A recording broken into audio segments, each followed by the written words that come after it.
উপকার, 2 নম্বর মরণকালে কি উপকার, 3 নম্বর কবরে কি উপকার, আরেকটা কই, এটা হলো হাসরের মাঠে কি উপকার।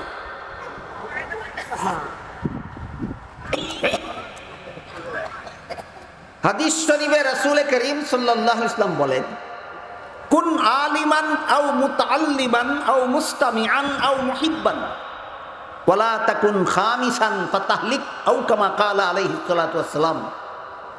এই হাদিসের সবটুকু বলার সময় আমার হাতে নাই, শেষ অংশটা কই।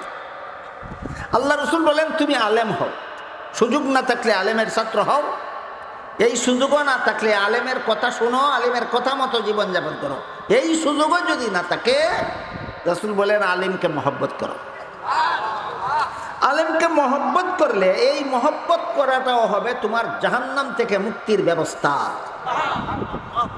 এবার আমরা বোঝার চেষ্টা করব, আমি আলেম হওয়ার সুযোগ পাইলাম না, আলেমের ছাত্র হওয়ারও সুযোগ পাইলাম না, আলেমের কথা শোনারও সুযোগ পাইলাম না।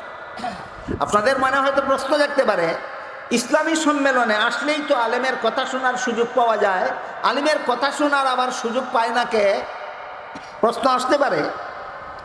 ধরুন কথার কথা একটা লোক 10 বৎসরের জন্য জেলখানায় বন্দী হয়ে গেল, 20 বৎসরের জন্য জেলখানায় বন্দী হয়ে গেল, আজীবনের জন্য জেলখানায় বন্দী হয়ে গেল, হয় না? সবাই কি সত্য মামলার আসামি হইয়া বন্দী হয়? না, বেশিরভাগ মিথ্যা মামলার আসামি হইয়া বন্দী হয়। এটা হইল বর্তমান দুনিয়ার ডিজিটাল পলিটিক্সের নাম। কি পলিটিক্স?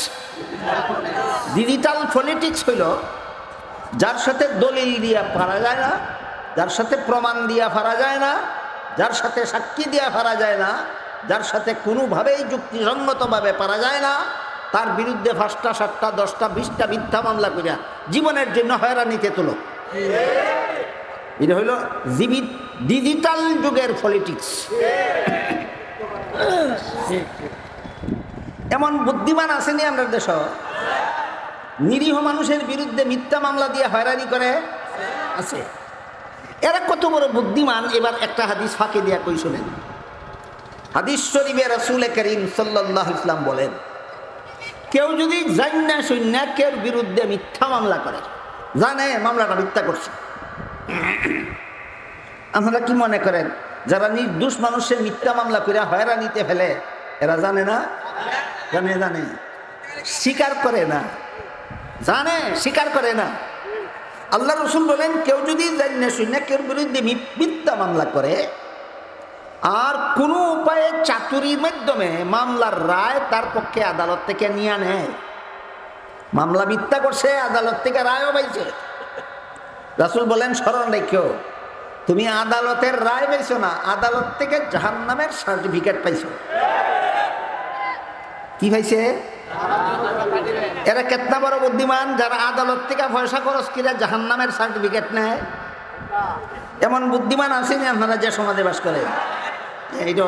এই জন্য বলেছি, এইরকম বুদ্ধিমান যারা যারা আছেন ফাঁকে ফাঁকে যদি কেউ থাকেন, আমার মনে হয় আমার এই সমাবেশে কেউ নাই, তারপরেও কই যদি কেউ থাকেন, যদি আপনাদের ফাঁকে ফাঁকে এমন বুদ্ধিমান থাকেন যে আপনার প্রতিপক্ষকে মিথ্যা মামলা করে হয়রানি করার মতো পণ্ডিতি আপনি করেন, আল্লাহ রাসূল বলে গেছেন, অপেক্ষা করো, জাহান্নামের সার্টিফিকেট তোমার পকেটে আছে, মরতে দেরি হইব, তোমার ঠিকানায় তোমাকে পৌঁছাইতে দেরি হবে না। তাই বলছিলাম, মিথ্যা মামলার আসামি হোক আর সত্য মামলার আসামি হোক, 10 বৎসরের জন্য জেলখানায় বন্দী হয়ে গেল, 20 বৎসরের জন্য, 50 বৎসরের জন্য, আজীবনের জন্য জেলখানায় বন্দী হয়ে গেল, সে তো আপনাদের সম্মেলনে আসতেও পারে না, আলেমদের কথা শোনারও সুযোগ নেই। এই লোকটা সম্পর্কে আল্লাহ রাসূল বলেন, তুমি আলেমের কথা শোনারও সুযোগ নাই, আলেমকে অন্তর দিয়ে মহব্বত করো, জাহান্নাম থেকে বাঁচতে পারবা। কিভাবে আলেমকে মহব্বত করলে জাহান্নাম থেকে বাঁচতে পারবে, এই মর্মে আরেকটা হাদিস কই আজকের মতো কথা শেষ করি।